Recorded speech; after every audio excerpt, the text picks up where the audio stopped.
Perhaps most of us have forgotten the precise day. It was June 3rd, 1965. But not many of us will forget the experience of seeing Ed White leave the open hatch of Gemini 4. He said simply, "All right, I'm out." EVA, which began so successfully with this 20-minute walk in space, was not so easy in later flights. We scheduled 5 more EVAs, lengthened the time, and added space work to the flight plan. But we gave the astronaut too high a workload to perform, and the problem was compounded by the pilot's difficulty in positioning himself during work periods. Now we were coming up on the last flight and the last EVA, with questions about EVA still unresolved. And Gemini 12 would launch in 60 days.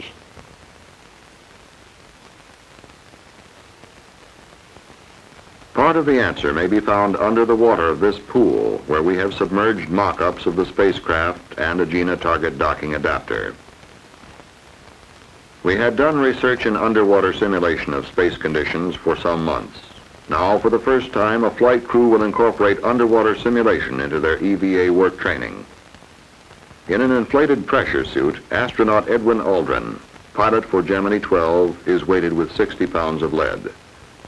He is positioned at the prepared Agena workstation by trained scuba divers.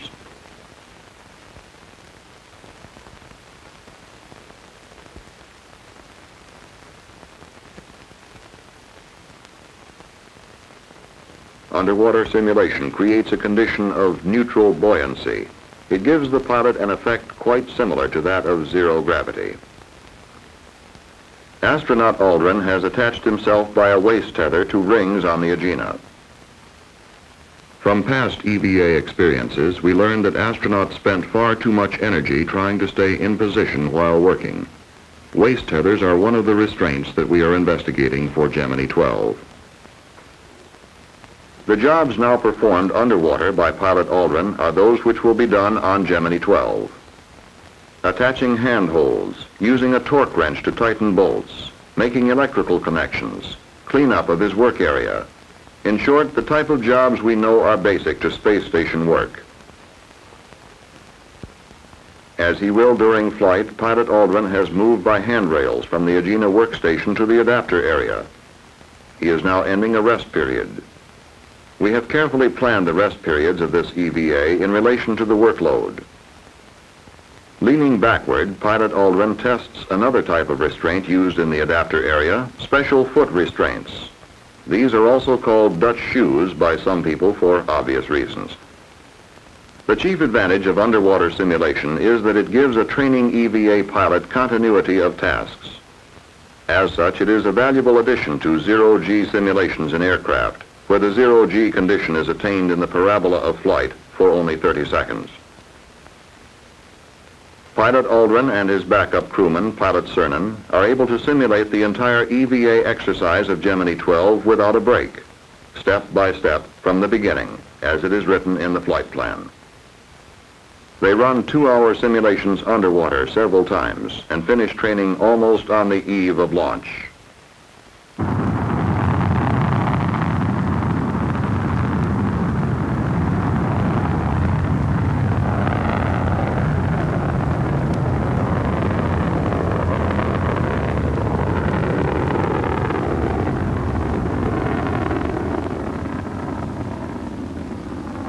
On November 11, 1966, the Atlas Agena target vehicle for Gemini rendezvous and docking lifted off the pad at Cape Kennedy, 7 minutes after 2 p.m. Eastern Standard Time.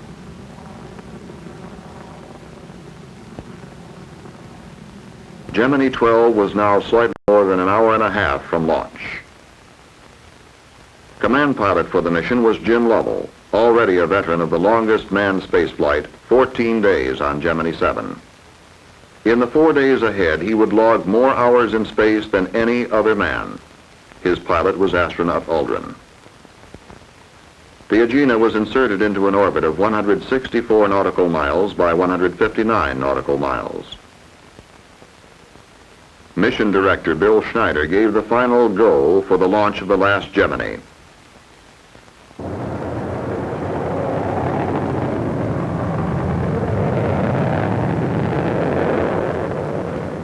Liftoff came at 3:46 Eastern Standard Time. The launch vehicle propelled the spacecraft as smoothly as it had in 11 previous flights, and Gemini 12 was headed for an orbit of 146 by 87 nautical miles.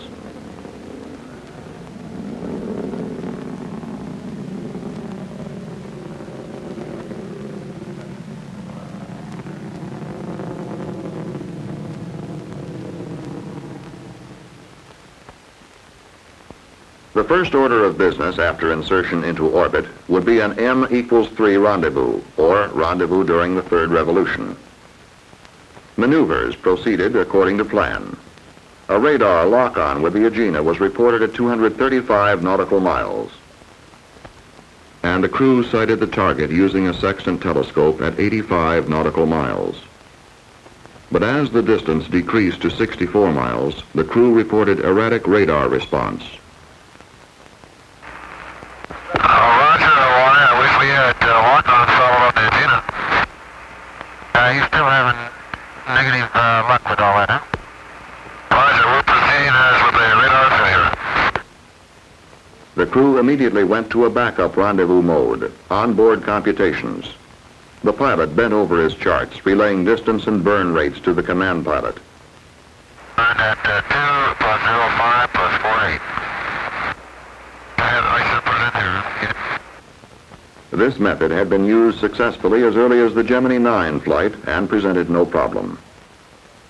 12 Houston, 1 minute to LOS. You can go encoder on. Roger. Have fun. But still it is interesting to note that the pilot making the computations this time had written his doctoral thesis on just this subject, rendezvous modes. Dr. Aldrin was as calm as though he were sitting in the graduate stack studying. And Command Pilot Lovell brought Gemini 12 to a station-keeping position at Tenerife, 3 hours, 46 minutes after liftoff. He began making his preliminary docking approach. He will dock south of Japan within range of the tracking ship Coastal Sentry Quebec, or CSQ in the flight controller's call letters.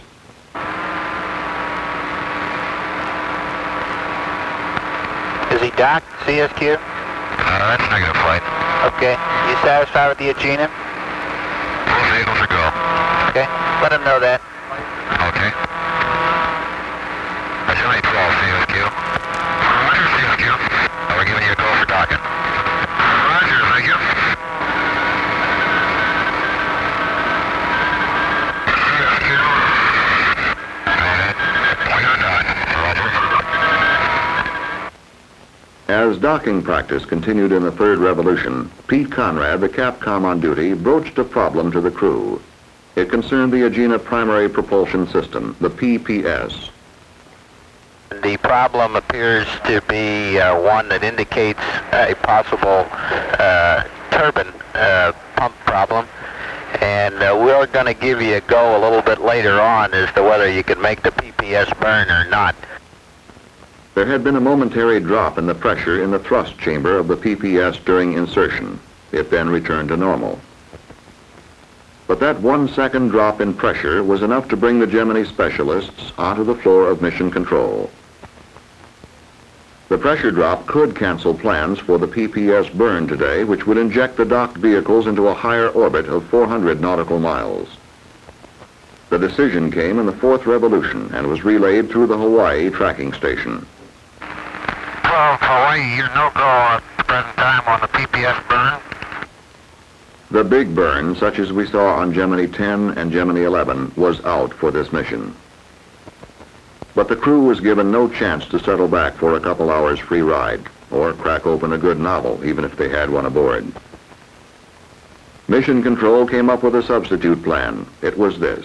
Tomorrow, Gemini 12 would take photos of the solar eclipse over South America. For eclipse phasing, Command Pilot Lovell would make 2 Agena burns, but with a smaller secondary propulsion system. And one more change. The crew would go to sleep an hour early, but they would wake up 2 hours early. Hawaii bid them good night on the 5th pass, and summed up things to this point pretty well. been kind of a busy day. Thanks much. That about does it. And flight says to tell you good night. Two major events faced the crew on the second day after they were awakened by the Canary station. Gemini 12, this is Canary Capcom. Canary, this is 12, loud and clear, over. Ah, you're loud and clear. Good morning. How'd you have a good sleep? Oh, so, not bad. 2 solid hours sleep, they said. This has been the pattern of past flights. You doze off and on during the first night and settle down to regular sleep the next night. But they were ready. First for eclipse photography, then a stand-up EVA. Gemini 12 was in good position for the eclipse. The command pilot shot time exposures for later scientific study.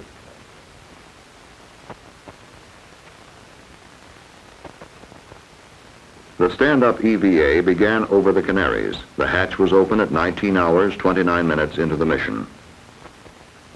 Pilot Aldrin reported that he had only a minor tendency to float upward and had no difficulty in maintaining the position he wished in the open hatch.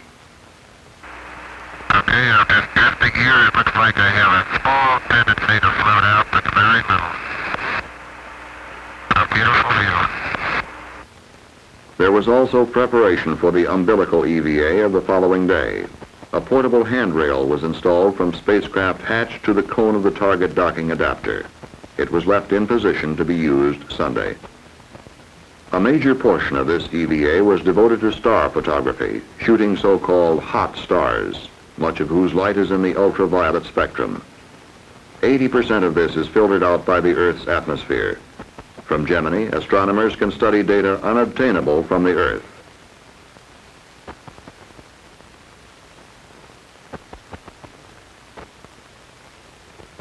After 2 hours, 28 minutes, the hatch was closed and the crew was repressurizing their cabin over Canton Island.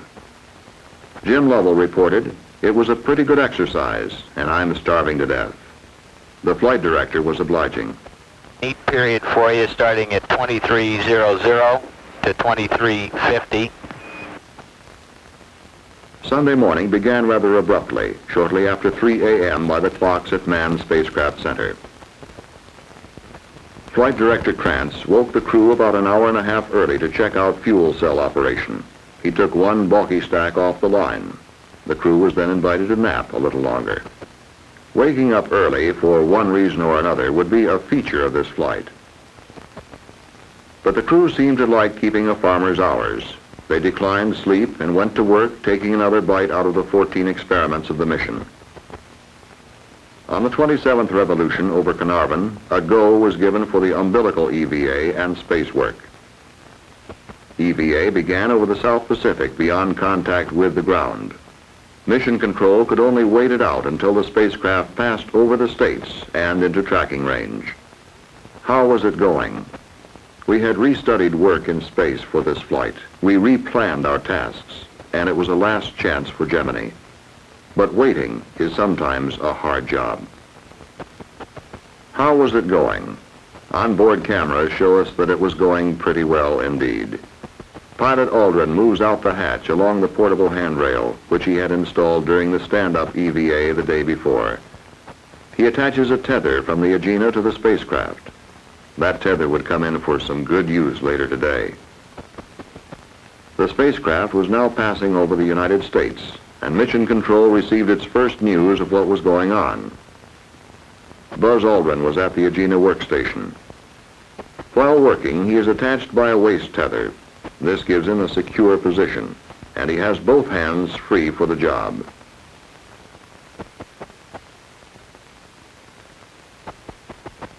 Doctors were counting his heartbeat closely during the work period. So far, it had been pretty much below 120.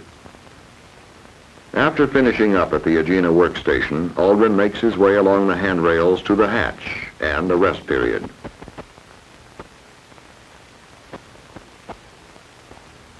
At this time, he is at the adapter area and has been conducting the EVA for more than 40 minutes.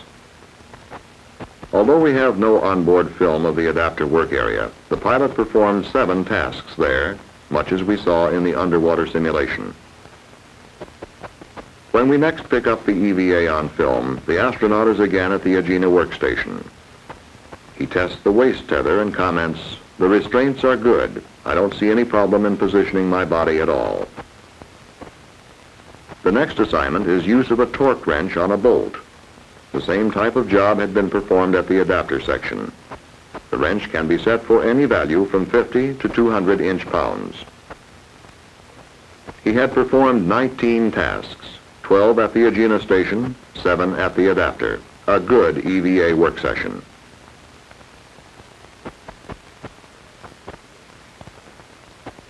Now, like any good workman, the pilot sets about cleaning up his work area.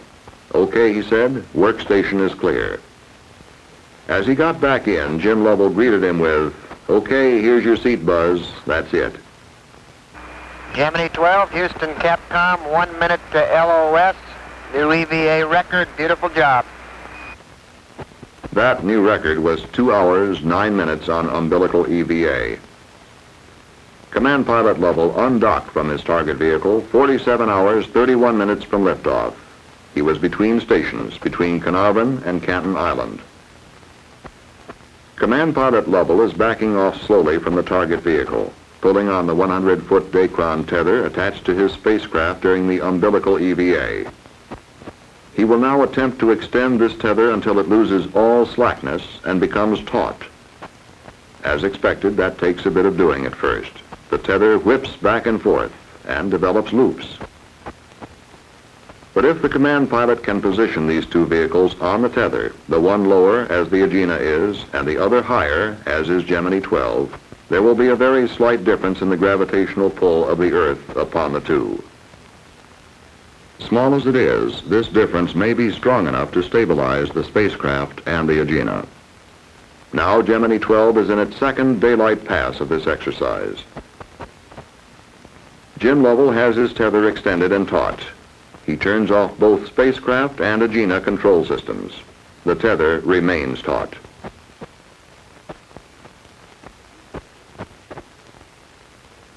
The two vehicles move through space, maintaining their positions without use of thrust or fuel, a technique important for future space missions. After 4 hours and 20 minutes, the tether exercise was ended. Command Pilot Lovell jettisoned the tether. The mission had now lasted 51 hours and 51 minutes. It was time for the crew to separate from their target vehicle. They would perform a 6-foot-per-second posigrade maneuver to give them sufficient clearance. Target vehicle and spacecraft went their separate ways, and the crew slept. The next day was Monday, and it began for the crew at 1:15 a.m. over the Rosenaught Victor tracking ship. The crew had a third and final EVA ahead of them. It was a stand-up EVA this time, devoted to ultraviolet photography. But there would also be an opportunity to jettison some excess EVA equipment no longer needed. The hatch was opened at 66 hours, 11 minutes. The pilot took ultraviolet photographs of the sunrise and of selected constellations. After 51 minutes, the hatch was closed, and with it, the crew had closed out 3 planned EVAs with remarkable success. Not long after this, Gemini 12 received its flight update for a 60-1 recovery. It would now fly the full 4 days and come down in the primary recovery area in the Western Atlantic. Tuesday, the 4th day, began on a familiar note. The crew was awakened early. Flight Director Krantz was checking the fuel cells again, but no major problem. Although the more dramatic segments of flight were behind Gemini 12, the crew was quite busy completing outstanding experiments. A preliminary retrofire time of 94 hours was transmitted to them. Suddenly, a lot of time seemed to have gone by very quickly. 19 months since Virgil Grissom and John Young walked up this ramp, the first crew for the first 2-man spacecraft. It hardly seemed possible. So matter-of-fact it was that Gemini 12 was making its last pass over the Canaries and the last pass of the Gemini program. There were brief words with other old friends, Kano, Nigeria, Tananarive, Carnarvon, Australia. And we are 1 minute from retrofire. Mark. All aircraft are on station as of 1849-0. The network SRO. Go SRO. Roger, I have an IP for you from our computer. Okay. Discovery. 24 degrees, 44 minutes north. Flight, understand me. The prime recovery ship, the USS Wasp, was on station some 600 miles east of Cape Kennedy as the retro rockets fired. The Wasp waited, as she had on 4 other occasions, for Gemini 4 and Gemini 6, for 7 and Gemini 9. Slightly more than 30 minutes to wait, with her helicopters scanning the sky. The spacecraft is entering the Earth's atmosphere at 400,000 feet. We have a chance to make the last ride down with the crew, looking out the pilot's window.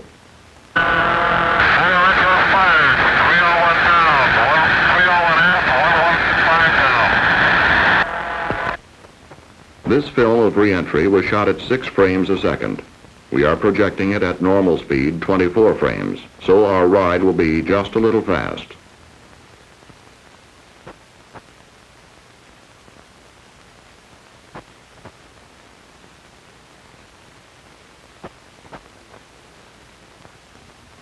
Heat of re-entry becomes intense.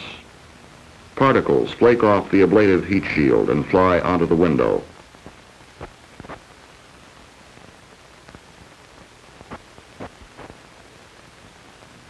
The intense heat will now break off our communication with the ground for about 4 minutes.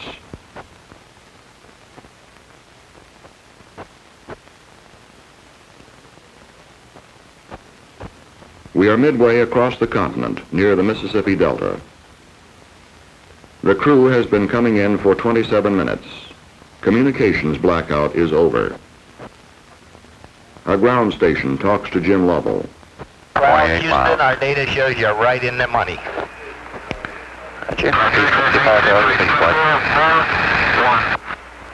Roger. Less than 10 minutes to splashdown. Main parachute sighted, in full view of the Wasp. PRD Atlantic Chief, from the Wasp, they estimate the range of 5 miles to starboard. They see a yellow-orange chute, estimating altitude 2,000 feet. The slow descent was followed down to the water by cameramen and relayed to the nation by television. Well, Houston, we've got you on the move, too. You look good.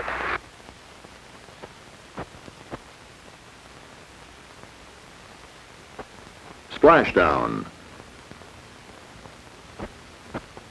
The Gemini 12 flight is officially over at 2:21 p.m. Eastern Standard Time. It passes into history. The recovery mission begins. The Wasp was almost alongside the spacecraft as it splashed down. Rescue swimmers were in the water with a flotation collar, ready to check in with the crew. Jim Lovell was the first to be lifted into the waiting helicopter. It returned immediately with a sling to pick up Ed Aldrin. Both were soon aboard and receiving the congratulations of the helicopter crew. There would be time later to summarize the Gemini program, to add up the major accomplishments we now take for granted. Rendezvous and docking, long-duration missions, EVA, pinpoint re-entry. There is a just share for contractor, for Department of Defense, NASA, for flight crew and ground crew, and most of all for the man in the street for whom this program is ultimately designed, and without whom it has no meaning. But this day belongs to Gemini 12 and its crew. We must not stint them. These men set out to do a job and finished that job thumbs up. Command pilot and pilot had added 5 hours, 28 minutes of EVA exposure to the Gemini record. Each established his own individual record. Jim Lovell has flown longer in space than any other man, 18 days. 14 days on Gemini 7, 4 days just behind him. Buzz Aldrin set his record of 2 hours, 9 minutes on umbilical EVA at workstations. The crew increased our experience at tethered station keeping after successful rendezvous and docking. Finally, Gemini 12 added 14 successful experiments to the Gemini program, which has collected research data for scientists on every flight. More than 50 experiments were conducted on this program. In the tradition of manned flights, the Gemini mission flag is lowered for the last time at the Manned Spacecraft Center. As it comes down slowly, we hear an echo of the words of the program manager. It is now time to go on to bigger things. And we will be able to go on with confidence because there was this program, and it was called Gemini.